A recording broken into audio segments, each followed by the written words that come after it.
Hello tout le monde et bienvenue dans un nouvel épisode de Salto et Morito.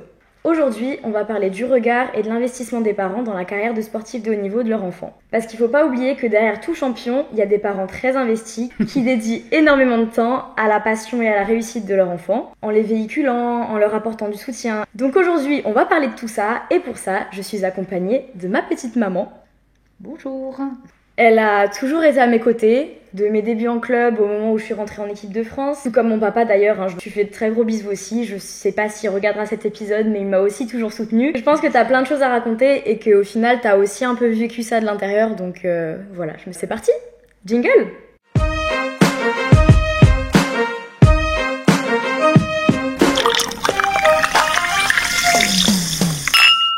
Déjà, si vous voulez un petit peu de contexte, je vous renvoie au premier épisode de ce podcast sur mon parcours.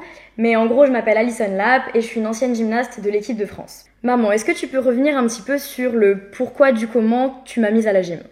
Écoute, tu devais avoir 5-6 ans. Étant donné que je suis prof de PS, pour moi c'était important que tu fasses une activité sportive, voilà, que tu vives des moments de partage et avoir une vie un peu sociale qu'une fille unique n'a pas. Et donc en gros, quand tu avais 5-6 ans, les seuls sports qui existaient, c'était soit de la baby gym, soit bébé nageur. Un bébé nageur, je l'ai fait toute seule avec toi. Et voilà pourquoi je me suis tournée vers le petit club de gym qu'il y avait aux environs pour t'apprendre aussi la motricité, apprendre à faire des petites roulades. Sans imaginer que ça irait aussi loin, quoi. Ouais, sans imaginer. Et justement, à quel moment est-ce que tu t'es dit que j'irais loin ? Enfin, est-ce que dès mes premières années de gym, tu t'es dit « Ah ouais, elle a un potentiel et tout ?» Ah non, c'était pas gagné. Non. Je me souviens, j'ai des souvenirs, les mamans, on pouvait rester derrière une vitre, regarder les séances de gym. Donc moi, je regardais les 10 premières minutes et je regardais les 10 dernières. Je te voyais avec les autres, t'étais de loin pas la meilleure. Quand tu arrivais à la poutre, tu arrivais à contourner l'obstacle et à ne pas grimper dessus, mais discrètement, tu courais à l'atelier d'après. J'ai aussi un souvenir où il fallait faire un pont.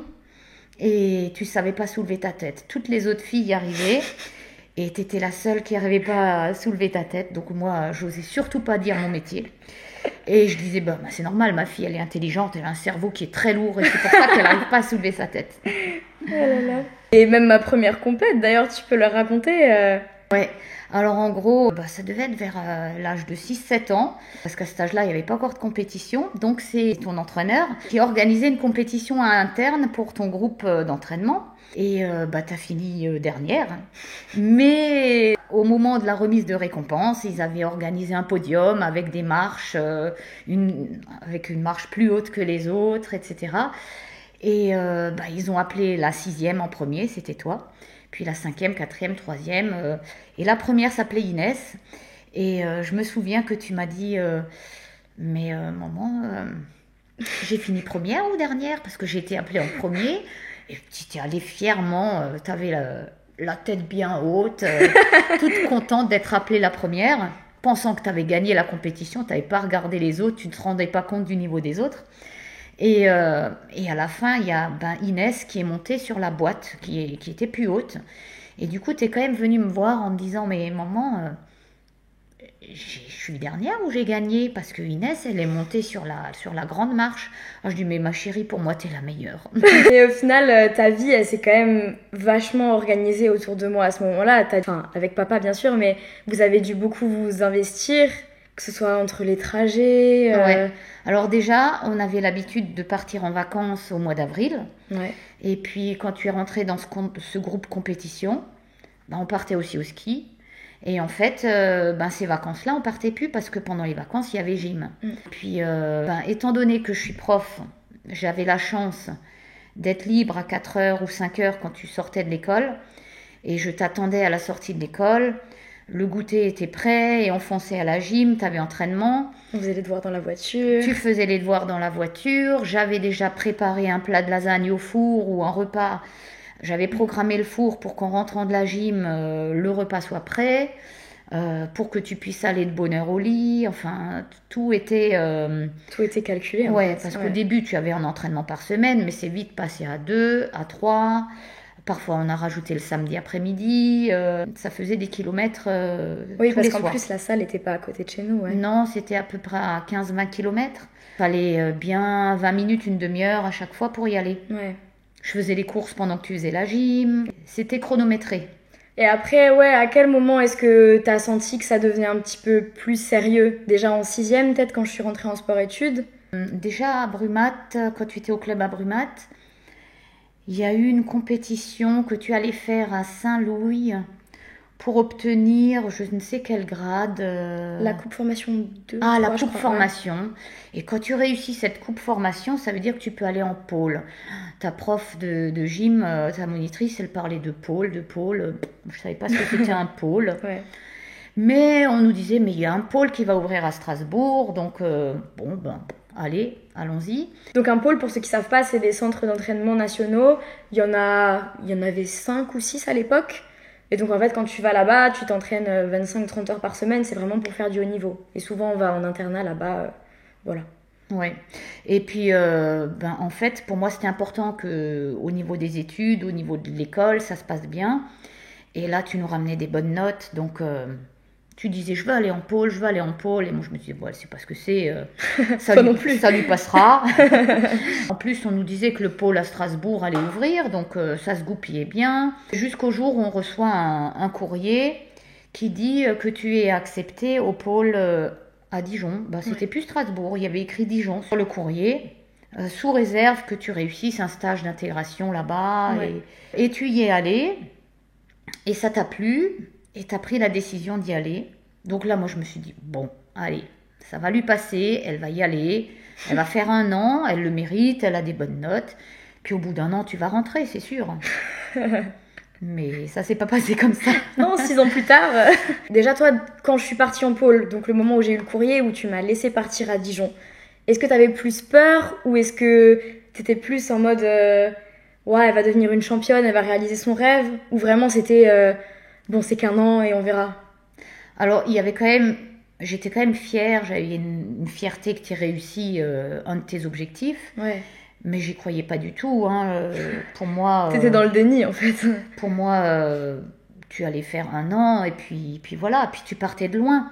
Parce que quand tu es rentré en pôle, tu avais fait une compétition. Mais je pense que tu devais être de ta génération. Bah, c'est ce que j'ai dit dans mon premier épisode. Là, j'étais 27e de France. Voilà, de mon année d'âge. Ouais, Mm. ouais. Il y avait beaucoup de filles devant toi. Ouais. Je ne pensais pas que tu puisses passer ce cap. Mais bon, c'est vrai que tu as toujours eu des qualités mentales. Tu étais têtue, travailleuse.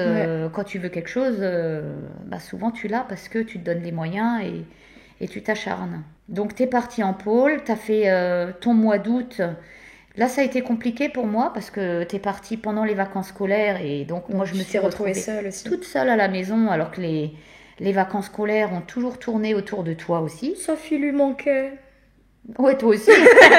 Moi aussi, tu me manquais. Enfin, toi, le mois d'août, ça allait. La gym, c'était génial. Bah, c'était dur, mais c'était le début, donc forcément. Il y a eu beaucoup de progrès rapides. Ouais. Et puis, le 1er septembre, au fin août, il y a eu ta rentrée à l'internat. Ouais. Et je crois que ça n'a pas duré 2-3 nuits que tu as appelé en pleurant. Que ça n'allait l'éloignement, pas. c'était compliqué. Alors, il y avait une part de moi qui se disait ouf, elle m'a pas oublié. Mais non, Quel c'était des moments difficiles, ouais. Ouais. Et tu es rentrée en pôle en même temps qu'Alizé. Je suis devenue très amie avec la maman d'Alizé. On a organisé des petits week-ends, des petites vacances à Dijon pour vous sortir de l'internat ou de la famille d'accueil. Les week-ends où on arrivait avec la maman d'Alizé, tu étais contente, on sortait de l'internat. Et puis au final, il faut savoir aussi qu'on avait quasiment tout le temps entraînement le samedi matin. Donc au final, quand on prenait le train, on arrivait vers 16h, je crois. Ouais, vers 16h. Et on repartait le dimanche, notre train était à 17h. Donc au final, ça faisait 24 heures à la maison. Alors que quand tu venais, bah, à la sortie de l'entraînement le samedi, tu étais tout de suite là. Bah, j'étais déjà là le vendredi, vendredi soir. Donc au final, on profitait déjà le vendredi soir. Et puis tu restais jusqu'au lundi matin. Enfin, on dormait encore ensemble le dimanche soir. Donc au final, ça n'a rien à voir en termes de temps passé ensemble. Ouais, je crois l'année d'après, j'avais même réussi à magouiller au boulot pour pas travailler le lundi. J'arrivais à rester jusqu'au mardi. Mais Ouais. bon, ça faisait des longs week-ends à Dijon ou à payer un Airbnb à chaque fois. Ouais, c'est un investissement financier aussi, ouais. Et les parents de gymnastes qui, elles, étaient sur place, qui habitaient à côté. Clara, Blanche, Ouais, si elle passe par là. ouais, c'était super. Ouais, c'était des Euh, moments entre copines et parents de ouais. gymnastes, c'était cool, ouais. On a visité Dijon, on a visité les environs, c'était sympa. Puis ça a évité d'avoir... parce que celui-là aussi, on l'a connu et il m'a un peu traumatisé, le quai de la gare du dimanche soir. Ah ouais, ouais, Ça, c'était dur. ouais. Quand il fallait repartir au bout de 24 heures. Et puis, le pôle, c'était dur. On s'entraînait 27 heures par semaine. Bah, c'était aussi de la pression. Les entraînements, ils étaient durs. Donc, c'est vrai que quitter ses parents après juste 24 heures à la maison, et tu retournes sur le quai de la gare et tu repars pour une semaine... Ouais, c'était pas facile, que ce soit Ouais. pour moi comme pour vous. Hein. Ouais. Puis ce qu'il y avait aussi, c'est que le week-end passait vite. Et puis, je voyais aussi que tu grandissais. Enfin, faire l'éducation sur le week-end, c'est Ouais. compliqué aussi. Parce que quand tu nous as quittés, tu étais un petit bébé, tu étais une petite Ah ouais. fille. Tu avais éduqué, il y avait des règles et tout. Et puis ces règles-là, quand tu rentres pour 24 heures, eh ben, il y a Oui, des tu choses... profites. Voilà. C'est pas le moment de... Donc quelquefois, De s'engueuler, ouais. voilà, on pouvait pas te reprendre ou te dire ah ben non là tu exagères, etc. Ouais, on laissait faire, mais s'il y a quand même un conflit, fallait quand même l'aborder. Et il y a eu l'une fois ou l'autre où tu partais en pleurant à la gare parce que tu étais contrarié, parce que on t'avait fait une remarque, etc. Que tu acceptais moins parce que tu étais fatigué ou parce que finalement le week-end à la maison, tu voulais un petit peu pas avoir tous les droits, mais Ouais, t'as aussi un peu ce truc de... Tu rentres pour 24 heures, tu Profiter. veux être la princesse. ouais, c'est ça, ouais. Ouais. Ouais, donc sur ce quai de la gare, je me souviens des étreintes. Là, je Ah crois ouais, que c'était la- dur, on se faisait coucou contre la Par vitre la et toi tu vitre. courais après le train et Ouais. tout. On se faisait un dernier coucou jusqu'au bout. Ouais, Et puis après on était là toutes les... On était, je crois, 3 une année, puis 5 Alsaciennes à prendre le train en même temps. Et tu voyais tous les parents et toutes les gymnastes qui pleuraient en même temps Ouais. et on se faisait coucou par la vitre. Ah ouais, quelle époque. ouais. Ou alors le train du week-end qui rentrait. Oh non, il y a une demi-heure de retard, ça y est. Oh non. Bon, la SNCF, Euh, hein, on connaît. Je crois même qu'il y a un des trajets où tu m'as dit, mais où tu étais toute seule dans le train, tu me dis, mais maman, là, il y a un monsieur qui va m'aider pour changer de train. Je dis, quoi? Non, surtout pas, tu ne le fais pas, on sait pas qui c'est. Alors que le monsieur était très sympa, hein, il avait des bonnes intentions, mais... Mais moi, j'étais inquiète. Mais c'est vrai que pour toi, ouais, en Parce tant qu'il y a que parfois, maman... il y avait un changement Ouais. à Mulhouse. Ouais. Mais c'est vrai que ça, en tant que maman, il y avait aussi peut-être un côté... T'avais peur peut-être aussi Ouais. de m'envoyer à Dijon, seule. Ben, on se retrouve au final... moi, je suis rentrée pour la 5e, donc j'avais 12 ans. Ouais, 12 ans. On se retrouve à faire des trajets de train toute seule. Alors, tu avais à- 12 ans, mais tu avais le physique d'une enfant de CM2. Tu étais toute Top. petite. Merci, maman. J'adore quand tu me fais des compliments comme ça. Non, mais ouais, oui, mais t'étais pas grande, hein.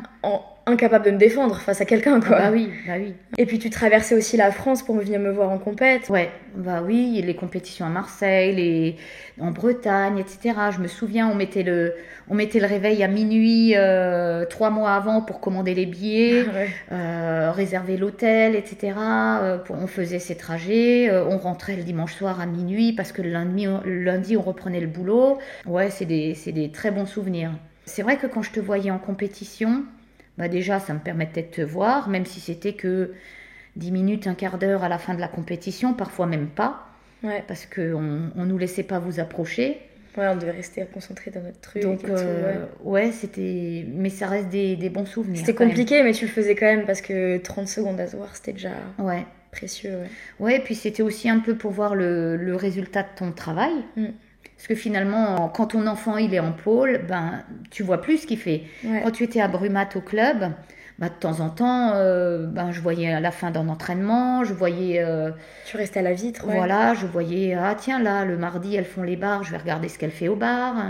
Mais c'est vrai qu'à Dijon, c'était très fermé. Déjà, de base, vous aviez pas le droit de rester regarder l'entraînement à travers Je la crois porte. que le samedi, de temps en temps. Ouais, mais souvent quand même la semaine, c'était assez fermé au public. Ouais. Et Bon, on n'était pas là déjà la semaine. c'est ça, déjà toi t'étais pas là, mais même pour les parents des externes, tu vois, tu les as jamais vus qui restaient regarder l'entraînement Ouais. à la vitre ou quoi, c'était assez gymnase clos. Et même nous, on avait... Non, les temps, ils ont changé, on peut prendre des vidéos pendant l'entraînement et tout, mais avant à Dijon, c'était pas du tout le cas, c'était vraiment, tu travaillais, tu restais concentré dans ton truc et Et voilà, donc au final, que ce soit en vidéo ou même me voir, tu voyais rien en dehors de la compète. Ouais. Tu me disais au téléphone, j'ai réussi ça, etc. Mais bon, c'était des mots qui me parlaient pas à l'époque. Oui, c'était du chinois. Katchef, Yurchenkovri. Ou Nodi, je sais pas quoi. Ah oui, bien, super. Maman est contente pour toi. Ouais, quand tu pleurais pas au téléphone. Parce que je me souviens, il y avait des coups de fil. Je me souviens d'un coup de fil à 10-11 heures le soir. C'était maman. Tu peux me chanter Il était un petit homme comme quand j'étais bébé. T'as le haut-parleur, il y a tes copines à côté, c'est une blague. Silence. Bon, ben elle rigole pas. Et alors tu chantes Il était un petit homme. Et à la fin de la chanson, bonne nuit maman. Bon, bonne nuit. J'avais juste besoin de réconfort. Et là tu raccroches et après, tu pleures. Oh, tu pleures vraiment? Oh non! Ça te rappelle trop de souvenirs? Ouais. Ou alors il y a une autre fois tu m'appelles, il devait être 6h ou 6h30 le matin. Ah là là, incendie. Ouais. Moi j'avais pris l'habitude de prendre le téléphone à côté du lit parce que... Au cas où j'appelle. J'étais pas à l'abri d'un coup de fil où tu pleurais. Je dormais pas bien, je savais que ça risquait de sonner. Et donc vers 6h du matin, le téléphone qui sonne et c'était toi... Maman, je suis fatiguée, j'ai pris Coccinelle, je suis toute seule dehors dans le froid. Coccinelle, c'était mon doudou. Voilà, ça, Coccinelle, c'était son doudou qui l'a suivi à l'internat. Et en fait, ils avaient fait l'exercice d'incendie, comme c'est un internat. Et ben, j'ai participé à l'exercice d'incendie. Il a fallu que ouais, on avait des exercices d'incendie, genre parfois à 6h du matin, et après on allait en cours à 7h. Donc en fait, faut piquer nos dernières heures de sommeil. En fait. Ouais, c'était déjà pas facile comme ça. Déjà qu'on était crevés de base, alors ouais, c'était dur. Ouais. Et moi, j'arrivais au collège le lendemain, j'avais des valises sous les yeux, j'étais crevée. Et il fallait pas que j'ai une petite 6e qui me dise, qui pleure, madame, ça va pas, qu'est-ce qui se passe? Mes parents divorcent, oh viens là, je te fais un câlin, moi ma fille me manque aussi, etc. Ouais, j'arrivais parfois au boulot le matin, c'était compliqué. Ouais, bah oui, tu m'étonnes. Non, après c'est sûr qu'il y a eu le changement alimentaire aussi. Ouais. Parce que quand tu as commencé, avant d'aller à Dijon, tu étais dans un groupe Avenir, ça c'était... une belle période. Moi, je suis rentrée en sport-études en 6e, moi j'en parle dans l'épisode. Ouais, donc il y avait un sport-études en 6e. Là, j'en ai fait des trajets pour te chercher, parce que finalement, quand tu es rentrée en 6e, tu aurais pu rentrer dans le collège où je travaillais. Et je suis rentrée en collège. Et finalement, tu es rentrée dans un collège à 20 km. Ouais. Voilà. Un collège de REP en plus, donc avec un public difficile, alors que tu aurais pu être dans un petit collège de campagne à 3 km de la maison. Mais non, il fallait te conduire le matin, il fallait te réveiller plus tôt. Heureusement que ton collège commençait à 8h, et le mien à 8h30. Donc avant d'aller travailler, je te déposais... à mon collège, avant d'aller au tien, ouais. Et je me souviens, le lundi soir, je te cherchais à l'entraînement après ton collège. Et j'emmenais 2 pasta box. Et en fait, on se posait pas de questions. Enfin, je mangeais des gnocchis, des cordons bleus. Enfin... Ouais, donc moi j'achetais pasta box. Qui allait vite, quoi, des trucs voilà. rapides. Ouais. Jusqu'au jour où une de tes entraîneurs m'explique que les pasta box, c'est pas bon, faut cuisiner. C'est industriel, voilà, machin, etc. Ouais. Et donc là, je me suis mise à remettre mon alimentation en question, la mienne aussi. Et on a commencé à cuisiner des légumes, des petits plats, etc. Et j'avoue qu'on a changé un petit peu nos habitudes alimentaires, nous aussi, pour s'adapter à toi. Déjà, les apéros, il n'y avait plus de cacahuètes, il n'y avait plus de chips. Tu les planquais, tu les mangeais quand tu étais toute nous, seule. Nous, on les planquait, on les mangeait en douce, ouais. Mais pas devant toi. Et puis sinon, c'était une petite sauce au fromage blanc avec des concombres, avec des tomates cerises, avec des carottes, etc. Ouais. On essayait de faire attention. À Pâques, papy m'a mis, je lui achète un lapin de Pâques. Non, pas de chocolat, achetez-lui un Justo. T'abuses, j'ai quand même reçu un peu des chocolats, on allait quand même au restaurant. Ouais, mais vraiment la taille des lapins était petite. Hein, c'était réduit un peu. On évitait pour que tu aies pas de tentation. Ouais. On se cachait devant toi. Ouais, après t'étais pas non plus... Ça va, t'étais pas non plus la maman qui dit mange 3 feuilles de salade et machin. Tu me privais pas du tout, donc ça, j'en suis reconnaissante, mais Mais c'est vrai que t'as quand même tout fait pour que je sois pas tentée de manger n'importe quoi. Ouais, et puis même aujourd'hui encore, on a gardé, grâce à toi finalement, Une alimentation équilibrée, on mange mieux nous, ouais. C'est vrai. Ouais. Et après, donc après cette période de Dijon et tout, il y a eu le moment où je suis rentrée à l'INSEP. Ouais. Et là, tu t'es aussi un peu mouillée au final pour que... Là, je me suis beaucoup fâchée, j'ai fait plein de démarches. Parce que déjà, on vous renvoie sur mon épisode sur l'INSEP, donc, et l'épisode sur mon parcours, si vous voulez vraiment tout le contexte de tout ça. Mais donc déjà, après mes 3 ans à Dijon, j'ai dû rentrer sur l'INSEP, mais moi, à la base, je voulais pas de l'INSEP, je voulais rentrer dans un autre pôle. Et il s'est trouvé que l'INSEP, ça me correspondait pas forcément en termes d'entraînement et tout. Et ça, donc, c'est ma mère qui s'en est un peu chargée. À l'époque, quand même, t'es première sur la ranking list. Donc, nous, on était confiants. On se disait, numéro 1 sur la ranking list, elle va avoir le choix. Et puis, en fait, Dijon, c'était un pôle espoir. Il n'y avait pas de lycée. Il n'y avait pas d'aménagement lycée, ouais. Voilà, donc à partir du moment où tu passais au lycée, il fallait aller soit sur Saint-Étienne, soit sur l'INSEP. Et nous, on avait mis Saint-Étienne, que Saint-Étienne, jusqu'au jour où le résultat tombe et c'est INSEP. Donc j'ai fait celle qui comprenait pas. J'ai refusé, j'ai passé des coups de fil, j'ai eu au téléphone, j'ai eu l'entraîneur de l'INSEP au téléphone, plusieurs qui était l'entraîneur national et la sélectionneuse un peu des équipes de France, qui actuellement est plus... à son poste. Ouais. Qui m'a gentiment expliqué que c'est l'INSEP pour rien. Donc que de toute façon, si tu n'allais pas à l'INSEP, c'était fini pour toi. Voilà, prends ça dans les dents. Entraîneur de l'INSEP, je lui avais expliqué mes craintes en disant les préjugés qu'on avait, c'est de voir toutes les filles qui entrent à l'INSEP, elles prennent du poids, elles régressent, elles sont blessées. C'est ce que tout le monde disait, ouais. Et c'était Encore vrai. Une fois, je vous renvoie sur mon épisode sur l'INSEP.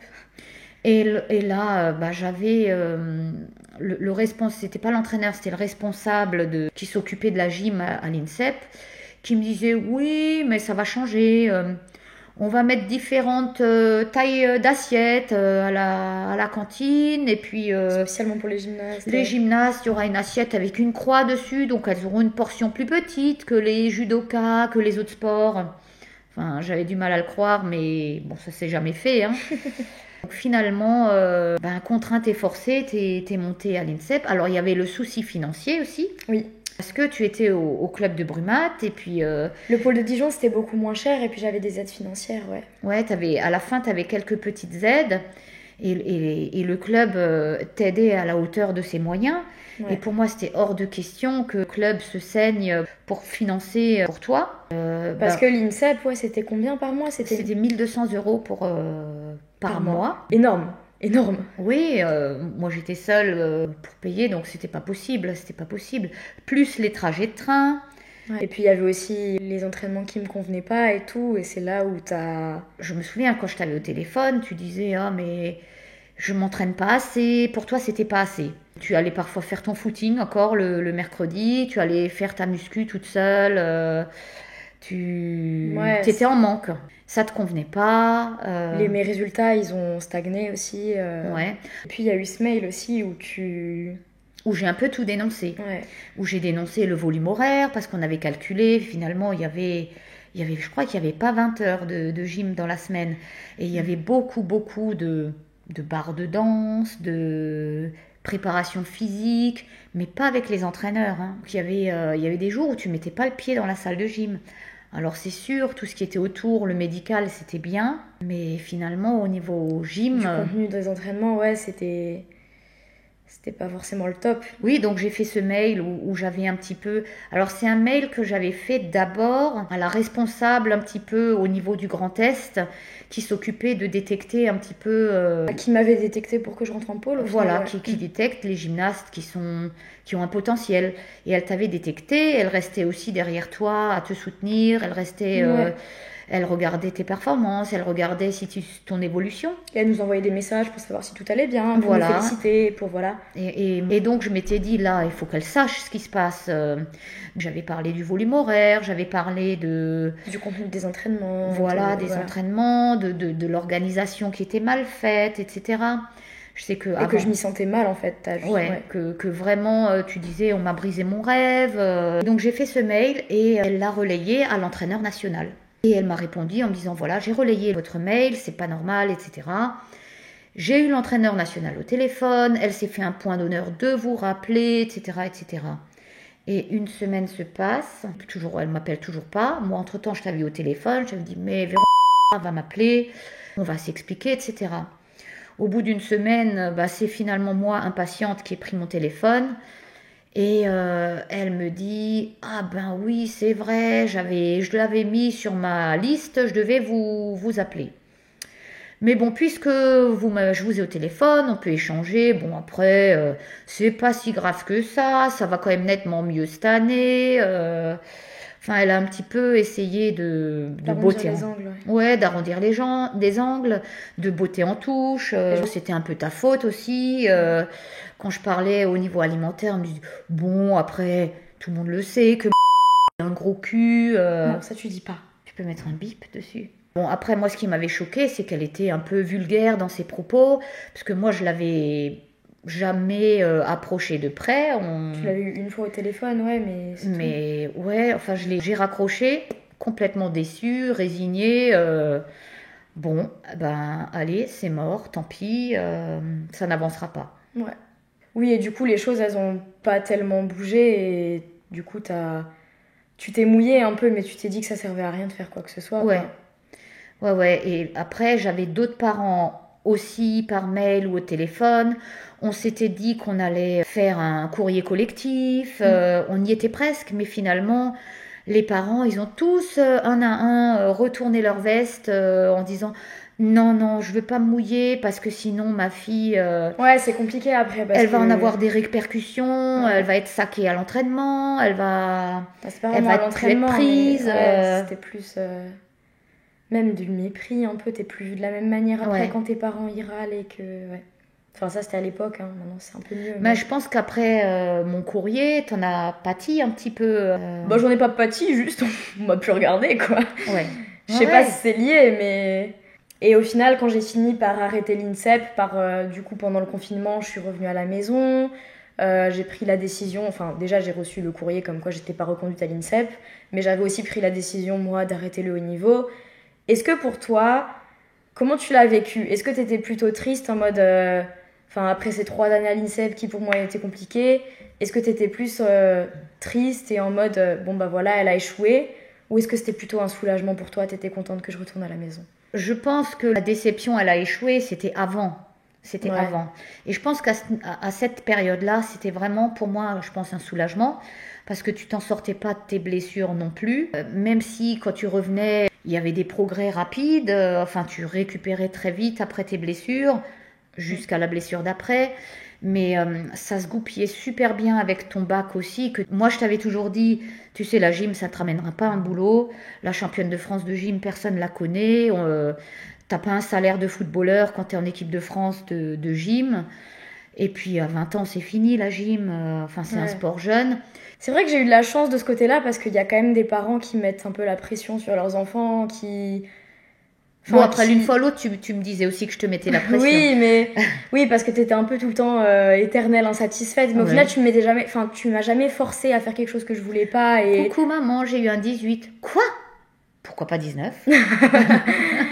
Ouais, mais ça au final maintenant on en rigole, tu vois. C'était jamais comme. Moi je le disais en rigolant, mais. Moi je le prenais pas en rigolant. Moi je voulais juste que tu me dises bravo, je suis fière de toi et tout. Et oui, t'as jamais été à me forcer à faire de la gym. Tu sais, il y a des parents parfois qui refoulent leur propre échec. Soit ils ont été sportifs mais ils sont jamais allés au bout du truc et du coup ils veulent que. Moi je pourrais vous donner des exemples. Après je vais pas donner les noms, mais. De gymnastes qui un peu faisaient la gym pour leurs parents. Ouais, moi c'était pas le cas. C'était pas du tout ton cas. Tu l'as dit, quand je suis rentrée au pôle à Dijon, c'était vraiment elle fera 1 an, elle rentrera à la maison. T'aurais fait du hockey sur glace, je t'aurais suivi au bord des patinoires. Oui, mais j'avoue que c'était quand même bien plus sympa d'être dans un gymnase, à te regarder faire de la belle gym avec des filles qui étaient toutes joliment habillées, avec des strass, des paillettes. On était au chaud, c'est agréable d'avoir une fille qui fait de la gym finalement. Ouais. Mais tu m'as jamais mis la pression en mode... Non, pas du tout. Si tu vas pas aux Jeux Olympiques, c'est un échec et tout. Non. Par contre, c'est vrai que quand tu étais blessée, à un moment, tu as eu de la pression en se disant, ben ouais, elle est blessée, donc l'aide de la Fédé, elle va être sucrée. Et là, tu te dis, bon, ben, s'il faut payer l'INSEP tout seul et qu'on n'ait plus cette aide financière, Ça va être compliqué, ouais. ça va être compliqué, voilà. Donc c'était plutôt cette pression-là, mais c'est pas moi qui voulais que tu réussisses à tout prix. De toute façon, ton rêve, c'était d'aller en équipe de France. Et tu l'as été, donc pour moi, finalement, là... C'était que du... Enfin, tout était que du bonus, Voilà, en fait, pour toi, ouais. Et puis après, tu as aussi eu cette opportunité d'obtenir une bourse pour aller aux États-Unis dans une université.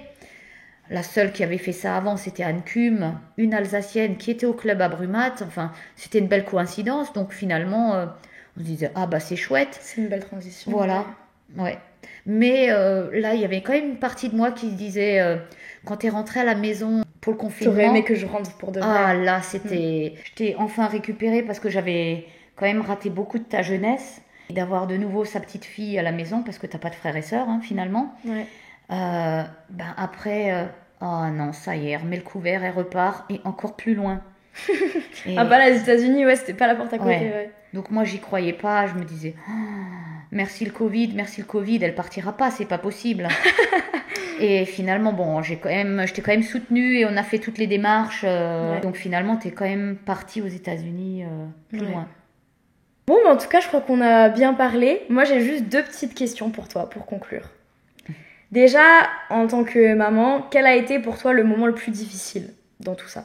Je pense que le moment le plus difficile, ouais, ça devait être la première année quand t'es partie à Dijon. Et en gros, ça devait être fin juillet. Et le 1er août, c'est ton anniversaire. Ouais, donc c'était dans la semaine. C'était le premier anniversaire sans toi. Et premier anniversaire, enfin, c'était en plein milieu des vacances scolaires. Donc j'étais vraiment toute seule. Et là, je me disais, oh mince. Et c'est pour longtemps. Donc là, ça a été compliqué, ouais. Ça, c'était un moment difficile. Alors, le plus beau moment ou la plus grande fierté, bah, il y a eu beaucoup de bons moments. Ouais. Je ne sais pas s'il y en a un plus que les autres. Peut-être la première fois que tu as été championne de France, parce que c'était une vraie surprise, ça. C'était ma première année à Dijon, donc on s'y attendait pas, ouais. Ouais. Après, la première sélection en équipe de France, ça c'est sûr aussi. Ouais. Les championnats d'Europe, parce que c'était en Suisse, j'ai pu y aller. C'était une très grande fierté aussi. Ouais. Dernière question pour conclure. Si tout ça c'était à refaire, est-ce que tu le referais ? Est-ce que tu me renverrais à Dijon ? Est-ce que... Je sais pas. T'es pas sûre ? Je suis pas sûre, non. Bon, la gym t'a quand même ramené beaucoup d'amitié, mais je sais pas si je dois inciter les gens à y aller ou pas. Après, les choses ont un peu changé maintenant. Je pense que c'est plus bienveillant et positif maintenant.